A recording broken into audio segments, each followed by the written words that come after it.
obscuro.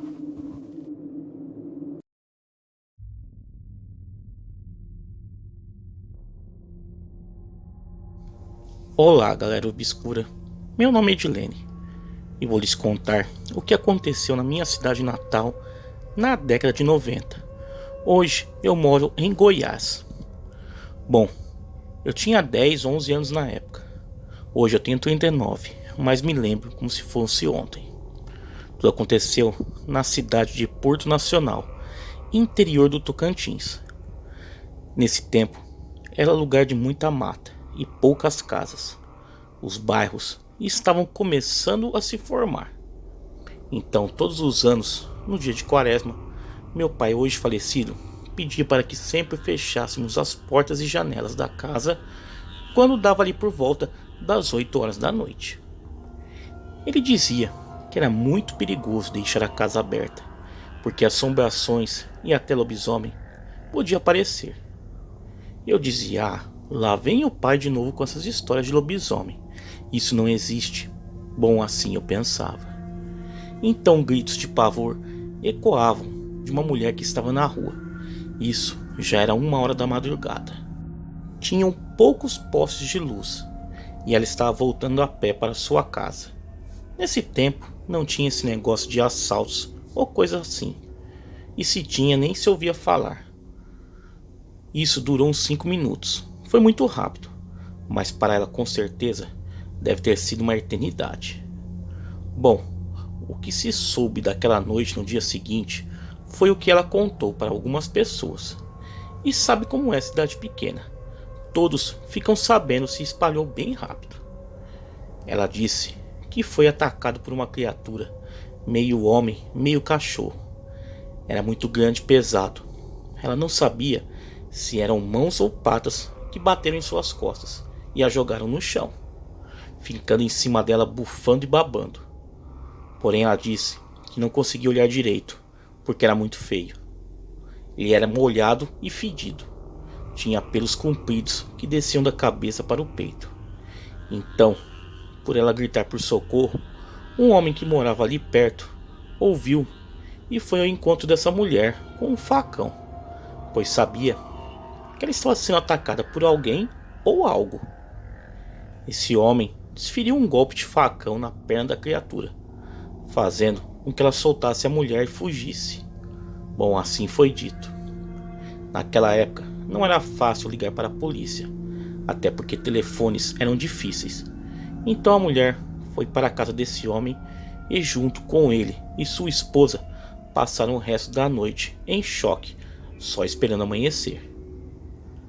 Foi quando essa mulher foi à delegacia prestar queixa e a polícia foi atrás investigar, porque se achava que era um homem fantasiado. A mulher falou sobre esse homem que a ajudou. Então a polícia foi à casa desse rapaz para colher informação. O homem disse que não era alguém fantasiado, porque se movimentava como um cachorro, só que desengonçado. E ele não sabia falar o que era aquilo, mas que acertou um golpe na perna desse bicho, onde deixou um belo de rastro de sangue. E ele saiu a pé com a polícia pelo trajeto que a criatura fez.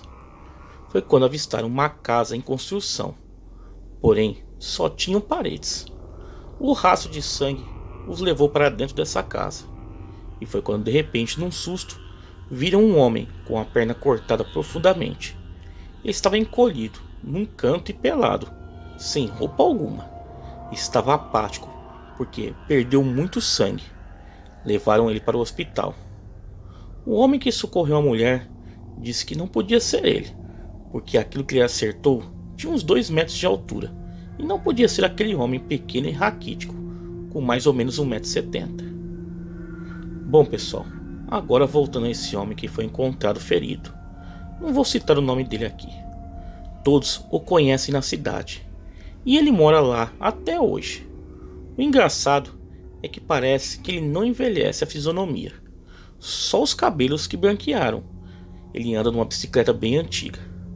Vou contar um pouco sobre ele. Ele foi casado e sua esposa acabou falecendo, o que o levou a não se casar mais. Ele vive em sua propriedade sozinho. Não tem filhos. Por sinal, é um terreno grande, coberto de mato e árvores. Parece uma floresta. A casa dele fica bem no meio. Quem passa pelo local não tem como ver absolutamente nada, a não ser esse matagal. Não se sabe do que ele vive ou trabalha. Ele é bem estranho mesmo e não tem amizades. Essa história se espalhou pela região e não houve nenhuma surpresa quando disseram que era ele que virava o bicho. A polícia disse que quem encontrasse esse animal atacando alguém podia atirar para matar. Naquela época, todo mundo tinha uma arma em casa, inclusive meu pai. Mas não houve mais nenhum ataque. Esse foi o primeiro e último.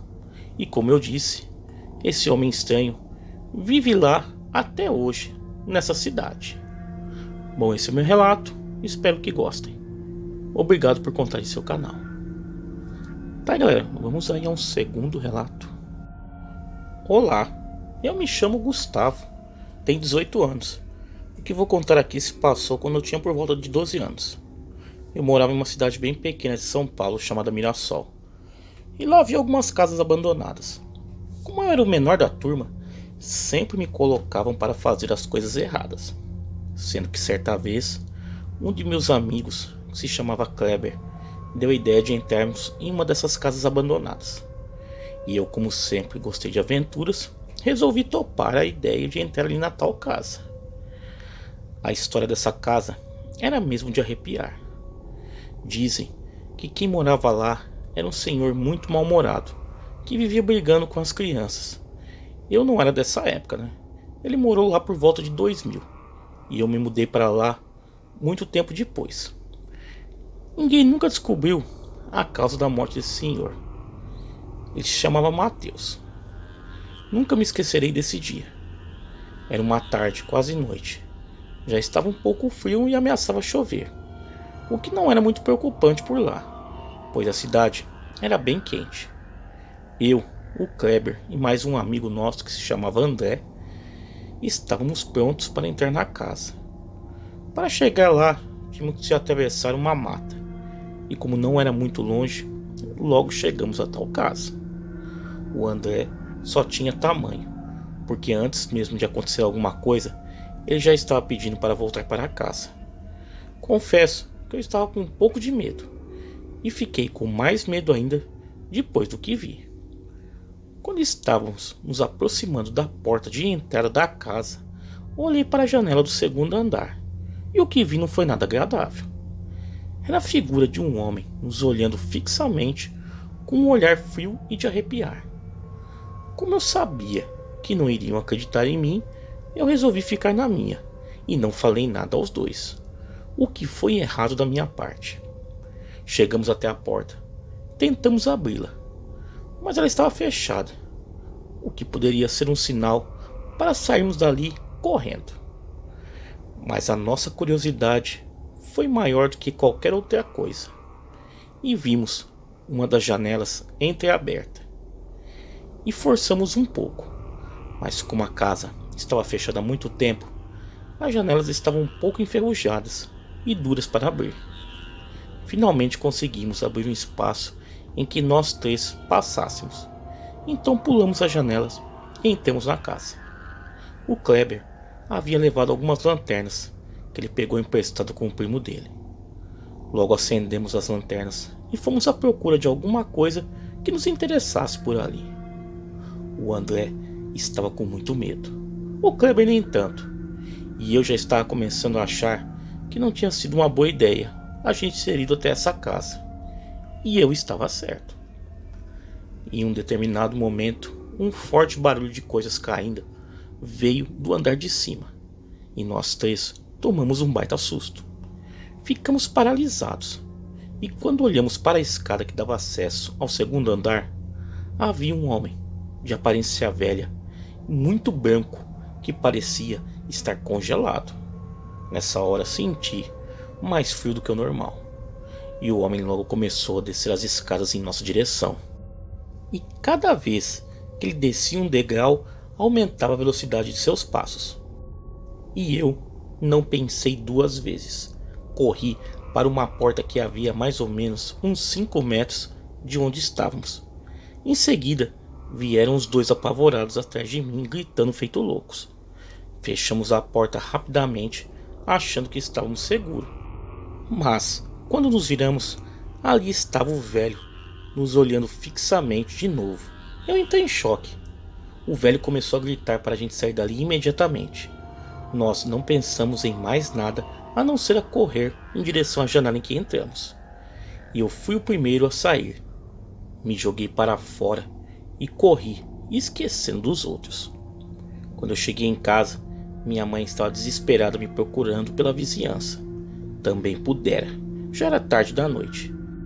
Ela me deu uma baita bronca e obviamente não acreditou no que tinha acontecido nas horas que fiquei fora de casa. Mas eu sei bem o que vi e o que eu passei naquela terrível noite. Tá aí, galera, vamos aí a um terceiro relato. O fato que eu vou contar aconteceu comigo por volta do ano de 2004, quando eu tinha cerca de 15 anos de idade. Naquela época, eu costumava virar de sexta para sábado na internet, navegando pelo Orkut, que era novidade, e conversando com os amigos pelo MSN.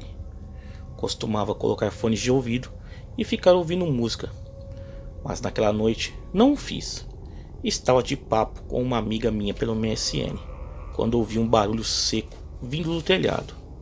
Parecia uma espécie de batida, e foi uma vez apenas. Na hora ignorei. Gatos passou pela minha cabeça. Só deve ser gatos.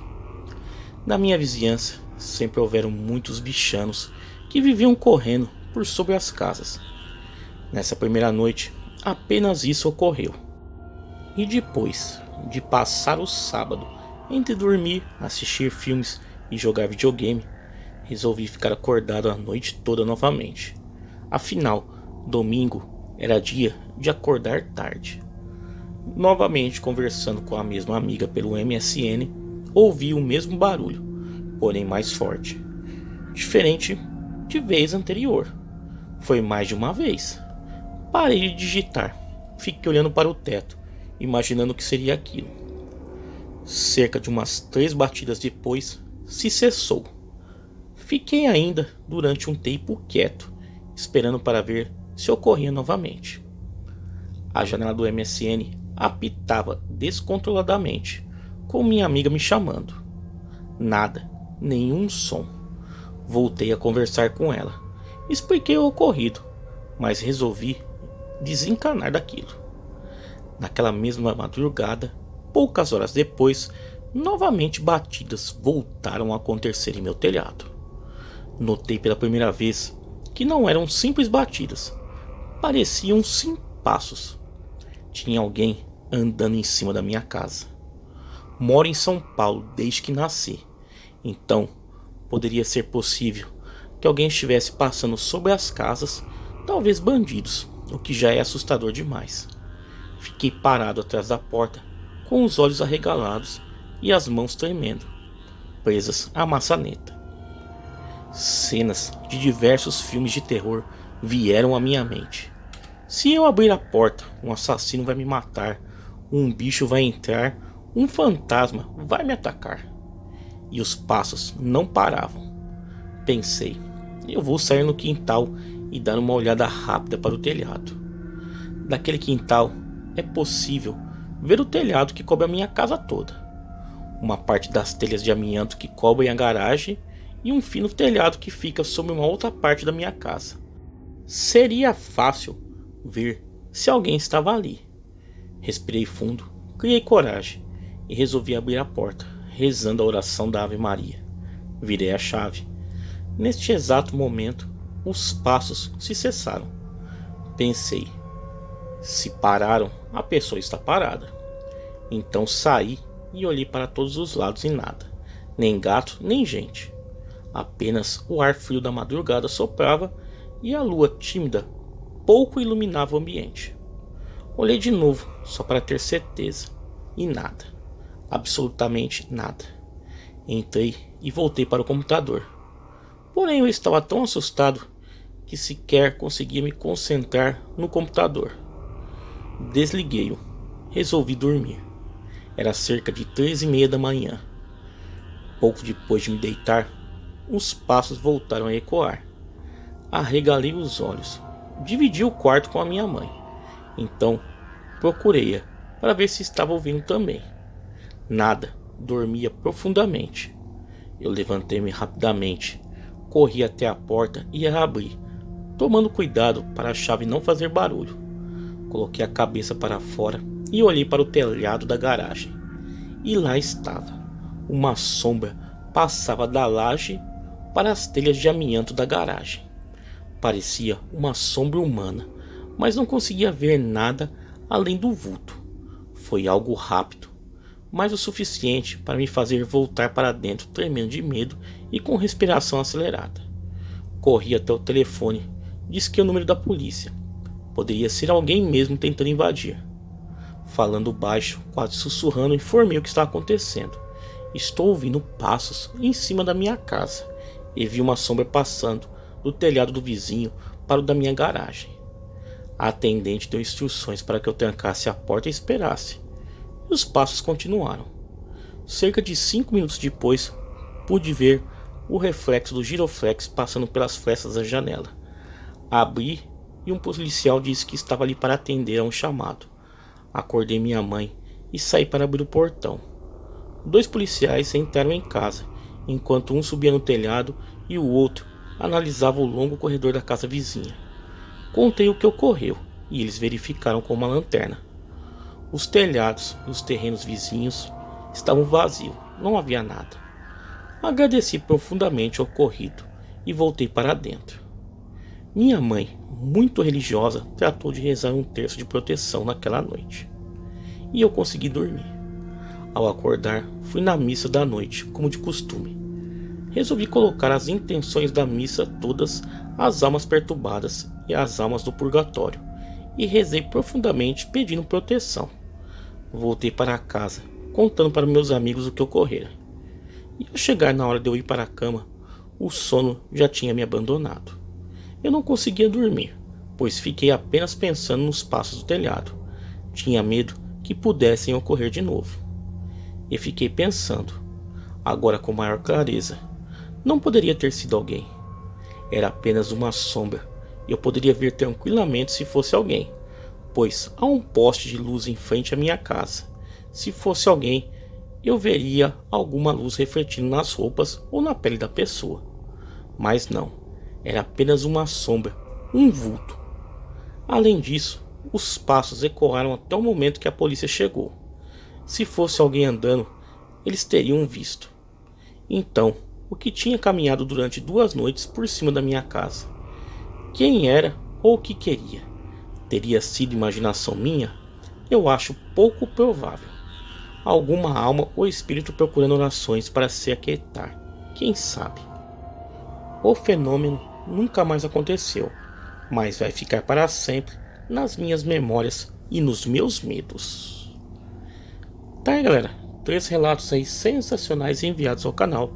Quem tiver relatos iguais a esse e quiser enviar ao canal, o e-mail está aparecendo na tela e também está na descrição do vídeo. Galera, me sigam lá nas redes sociais, Facebook, Instagram, Twitter, todos os links aí embaixo na descrição desse vídeo. Galera, muito obrigado e até a próxima.